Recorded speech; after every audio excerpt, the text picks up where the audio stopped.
world in which we live, we encounter, I think, many times situations that appear to be a bit crazy, a bit out of hand. I thought it was interesting. Yesterday, Karen was going out to run a few errands, and she said that she was leaving, well, I'm kind of out of the world.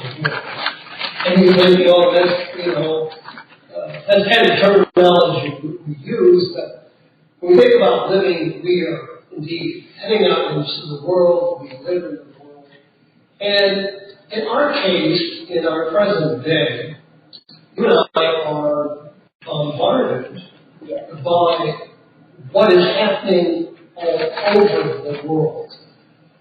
And that bombardment, and also, while on the one hand, social media has this incredible ability to allow people to connect in a way, at the same time it allows people to share all kinds of stuff. And oftentimes we find in the way they think, in the way they act and behave, oftentimes they have minimal boundaries on what they share. They don't have safe boundaries. Or if you turn on your computer, you'll see all kinds of things, and I do all kinds of things, the craziness going on in reality TV and people's lives, and they're getting their names out there. They're dressing in a way that's like, oh my, and it's always somebody has worn this new outfit that basically is no outfit at all, and you think, well, why are you doing that? And I'm just talking about the craziness of thinking. I want to talk about what the Apostle Paul wrote to Timothy. As a pastor who had been through, an evangelist, an apostle, who had been through all the things that he had been through, he's trying to give Timothy a bit of a forewarning about what he is going to face in the future. And so in the book of Timothy, the letter that he wrote to him, the second letter, this is 2 Timothy chapter 3, verse 1. In fact, the whole chapter we're going to kind of go through and take a look at it. He's warning him about last day and the last day's mentality, the last day's way of thinking. Because other people's way of thinking does impact each and every one of us. So for Timothy in his world, the way the people around him impacted him, and in our world, in the same way, other people's thinking, and especially if it's put out there. Everybody can put out their idea, and what is so interesting about it is everybody's idea is right. I had to laugh the other day when I got one of the sermon tapes from Mr. Spaghetti, and it was entitled, I just had to chuckle at it, I love my opinion. And when we think about that, it's like, well, that's true of all of us. Why do we get into arguments and disagreements? And because we have an opinion, and we can even get into disagreements on opinions that are the same, but presented a little differently. My wife and I, after the fact, chuckle at ourselves when we're saying the same thing, we're saying it in different ways, but well, don't you get this? Don't you understand this? I want to go this way. Turn it up. Well, I mean, up means down. It's like the air conditioner. Turn the air conditioner up. Doesn't mean turn it up. It means turn it down because you want it to be cooler. It's set on cool, or if it's on heat, turn it up. You want it to be hotter, or turn it down, you want it to be cool. Anyway, we get confused in all of these kind of things. But when we look at what Paul addresses to Timothy here, we see that there are some problems and difficulties and a mentality, I'm calling it a mentality, that Timothy was having to deal with. So let's begin here in chapter 3 of 2 Timothy in verse 1.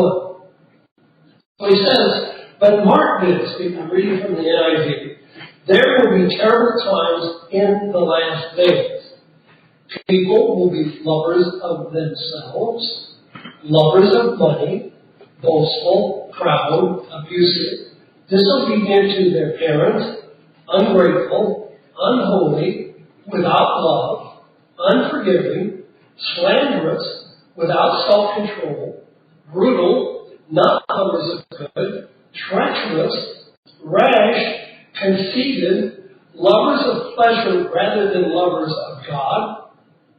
And this complicates it. Having a form of godliness but denying its power. Have nothing to do with it.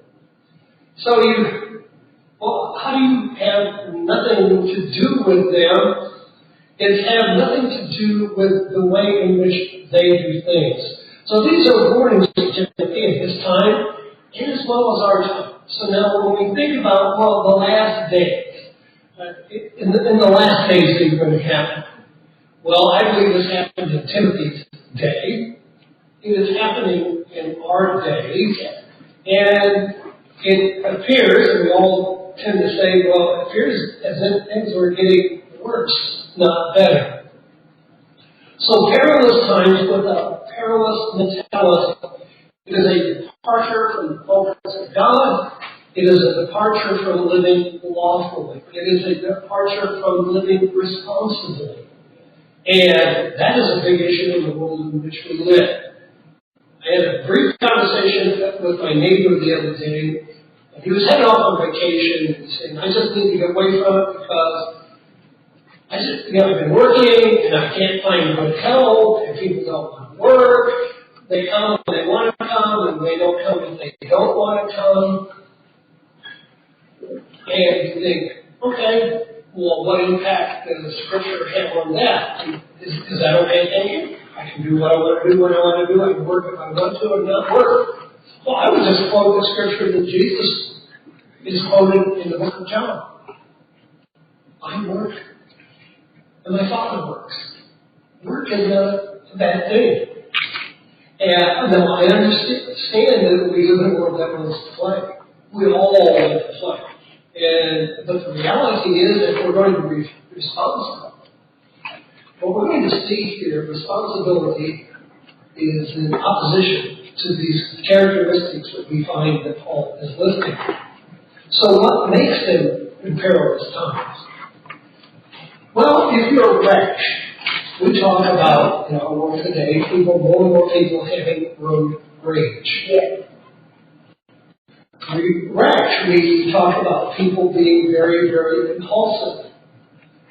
We talk about people being mean and getting meaner. There is talk of the gang, the M13, and how mean and brutal that they are. And they just really are very mean and brutal. And of course, it terrorizes people within the community. Gangs do that. But there are all kinds of things that can terrorize us in our life today. They're perilous times. So, how are the last days different from our last days, Timothy's last days, and our last days? And will the last days change the way in which we live?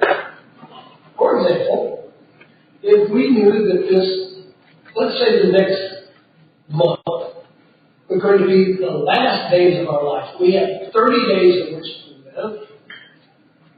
We could change anything. So, I'm not changing anything, but I would do a lot of things. Things I've been wanting to do. But how would the very last day of your last day be?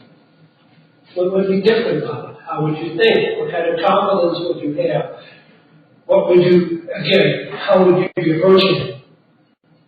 And then we want to ask this question, will God be any different in the last days? Will God change and be different in the last days? And is there any hope in these last days? We have people who are called survivors.